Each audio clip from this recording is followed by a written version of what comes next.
the Wait. jungle. Sorry, set up for the mid lane. So plenty of dashes on the side of Team Hawk. Chiku might actually have a ridiculous game.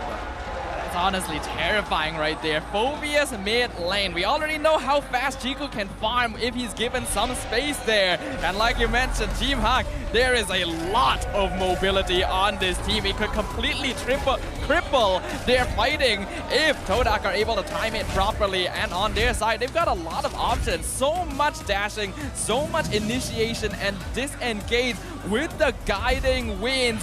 Could this be the lineup that allows TODAK to even things up here in the grand finals and show Team Hawk what they've got? Well, welcome to the land of Dawn here. Once again, Team Hawk back on the blue side, TODAK on the red side. This is going to be game number 4.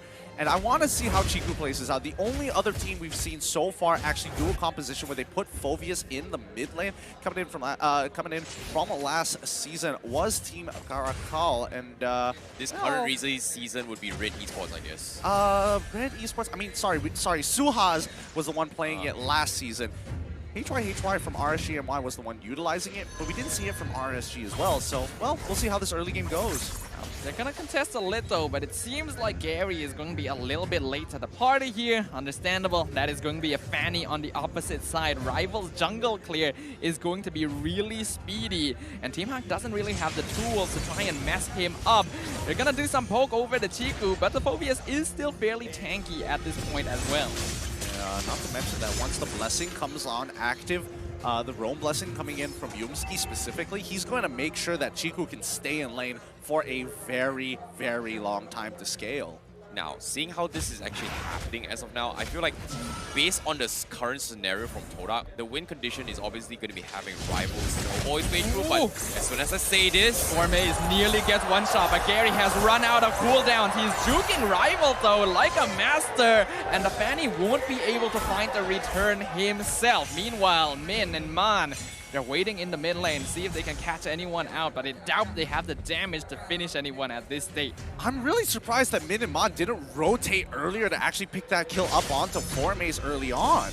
Well, Lola, he's still going to be quite annoying right here, but neither he or Chiku guys are level 4 yet, so that's going to be a little bit of a wet noodle fight. The turtle's gonna come up. Chiku actually... Oh, okay! Nice. Execute, secures first blood, and now Momo in a lot of danger. Min gonna flicker forward, but not level 4. Guess what though? Here comes the other twin from behind. He's gonna finish off the Irritel and flicker to safety. Really nice plays coming out from Team Hawk. That solo kill coming out from Lola is huge because Chiku was trying to hit his level 4 as soon as possible. Oh my goodness, Rival coming in, looking for the drive-by, but the ultimate from Melissa zones him out. Great game sense coming from Team Hawk to actually realize that what was happening as well. There is a very, very small timing window where Fanny doesn't have his blue buff. They chose to pick a fight knowing that Rival was forcing the blue buff before actually diving in. So that was a great, great decision making coming from Hawk. However, second turtle is going to be the objectives coming from TODAK this time. They will delay their purple buff, but they will try and go for it now. No, Team Hawk is not going to contest for it. They're going to play on the bottom side. They know that Lola took a bad trade, and if they kill Momo, that's even bigger. Oh, they get the I'm offended onto Momo just as you mentioned it, and yup, they get that kill. The Rival will trade off the turtle here. Oh, he's gonna look for Lola. The big one-shot doesn't quite finish him off, but now he has to escape from Formaze as well. Falling Star Moon, not quite enough, and Lola will get taken out by the Esmeralda. A good try from Lola. Great eye for an eye onto the cutthroat, but I definitely think he should have dashed the opposite way under the turret so that he could get one more shot from the turret onto Formaze. Min, he's out of position here. Demonic Force going to be used by Chiku, guys. He knows Min will no longer be able to dash. Circling Eagle doesn't. Panda actually drags him over under the tower, but that just narrows the gap to the Ruby, allowing for Chiku guys to pick up another. So here comes Man. Looks like Demonic Force no longer available, so TODAK will just retreat. Honestly, Panda probably could have saved Min there had he gotten a little closer to him with the get away from me, but unfortunately that just wasn't the case. The cooldowns for his dash wasn't there, but here's the dive. Gary, he's gonna miss that jab onto Momo, who jumps away with a heavy crossbow. However, this is a lot of gold shield falling to Team Hawk. As you guys, he's looking for the gank, but Min will scout him out in the tri-bush, not allowing TODAK to retaliate.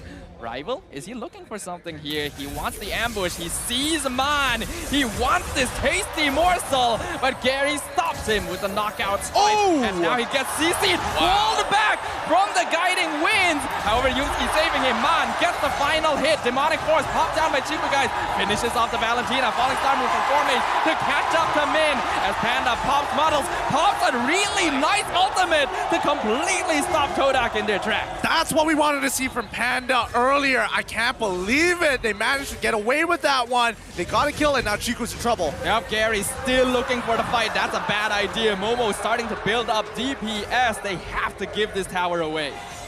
What a save coming from Panda in that fight, but as of yet, it's not going to be over for now as TODAK, they need to back out of this fight. But I feel like the objective department is just completely ignored from the side of Team Hawk, considering how oppressed TODAK is. And this kind of gives TODAK a little bit more room to contest the purple buff, and even more as of now. I don't know what you're talking about. TODAK is definitely not oppressed at this stage of the game. I mean, they are making cross-map plays. They are rotating first, and they are utilizing the fact that Formace is fine against this Benedetta to have the numbers advantage when they rotate for the bottom side of the map to bring Momo into the game. However, this doesn't mean that that Team Hawk is completely out of it. They're going to fight for this turtle. They need to make sure they are aware of the battle spell timings from TODAK. This is definitely, though, easily the most 50-50 game we have had so far. 6 minutes in, basically no net worth lead for either side. And that's actually good news for TODAK. They have Phoveus and Esmeralda. By all means, they should actually be losing at this stage. Oh, hold on. Formace, he might engage on this. Panda secures the tower, but now Demonic Force popped down. Man has it himself, though. So the Phoviuses are just spamming on top of one another. Absolute chaos. Rival, he's jumping in. He's doing a lot of spam damage, but gets stopped by the ultimate from Melissa Manto. Going to be a casualty. Lola tries to split off the fight, but the angle is not quite right. So now Gary in a lot of danger, has to jab back over the wall. And TODAK comes out with 1 kill for themselves. Oh, they don't get the trade, though. Gary, unfortunately, too low, and Panda getting chunked. Well, Rival coming in with these drive-bys. This is a style we've seen from him before, isn't it? Yeah, we have seen it many, many times before, but no matter, all these trades are actually falling into TODAK's favor. They lose a member from the side of Team Hawk, and they slowly take position on the map. If they keep this up, TODAK is going to be very clearly in the head. Clearly ahead, and with Turtle, the next Turtle coming back up, if this doesn't fall into the hands of Team Hawk, that's not a big deal. It's the Lord that's going to matter at the end of the day. I really feel bad on how things kind of escalated for Hawk, right? Like, they were just so focused on Chiku's Demonic Force, which, as you can see, they're so hesitant to actually going to fight. Jumping in for it. He's actually chasing the Ruby down. He could get pulled back into the tower here as he gets the Asura's Eye still falling. And there's just...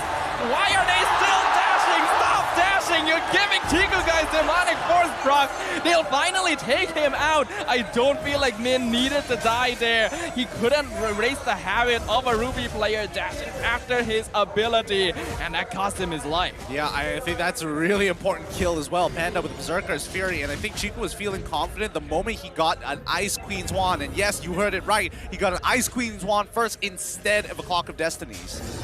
That is just so very unfortunate, but at the same time, with the Lord coming in as well, TODAK, they have this big upper hand playing around Chiku, guys. Team Hawk, they need to play this a little bit safe and conserve, but at the same time, they cannot afford to make mistakes. If they want to bait out Demonic Force, they've got to bait it on the spot rather than not doing it. Well, they've already baited it out, but this could be bad for them as the Certain Eagle pushes Man back. He steals the Rock Force away and Panda takes out Rival somehow. Man still gonna spam with Chiku, guys, but he's the one who falls first as Formace jumps in. Chiku, guys, just chasing Team Hawk down. Secures another. Panda falls.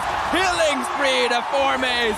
And Gary just has to run away. TODAK have full control over the Lord Pit. Such great ways to enable the Phoveus, to give him extra ways to actually dash upon his opponents with the Demonic Force, and a very smart itemization coming in from Chiku to make sure that he not only peels, but allows the rest of TODAK to actually chase them down. Oh, Gary, you might have fought a battle you could not win. He's gonna try and escape from Chiku. He does time the dash.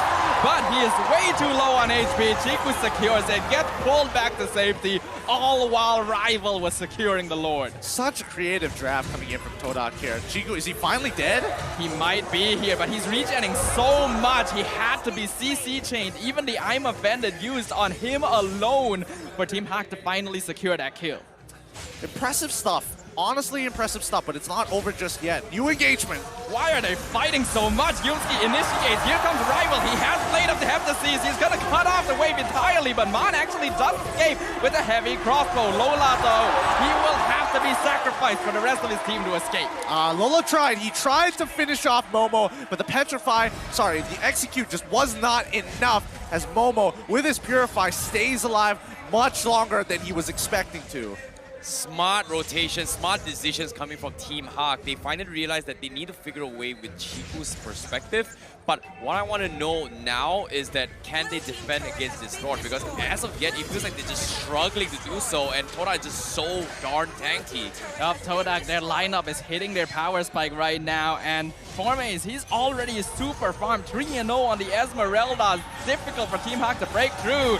Lord jumping in, Demonic Force used by Chiku, guys, CC'd underneath the wall, and he gets pulled back all the way to the base, but it doesn't matter. The Phobius is everywhere at once, and look at Team Hawk, how many resources they have to use to finally take him out. All while that was happening, TODAK take a free mid inhibitor. Wow, a lot of commitment coming out from TODAK with this 5K lead, but Team Hawk is going to start closing the gap relatively soon. Their composition scales very well, and now running down their members one by one. Formaze, does he have the movement speed to get out of this? He's gonna get saved by a little bit, but Yumski now jumps in. He's gonna lose his immortality. Rival just flying all over the place. He finds Panda, gets the revenge double kill, and Mon is picked off by Momo from behind. Scary, left by his lonesome. Momo gets the double. Team Hawk finally plays a team fight terribly. What bad position TODAK had, but Team Hawk don't make the right choices, and now this could be the end right here. 4v1 Lola, he has AoE, but is it enough? Demonic Force used by Chiku, guys, dropping him low. TODAK, they're aiming for the crystal. Min is back, but Lola is gone, and all they need is to slowly whittle it down. TODAK evens the score.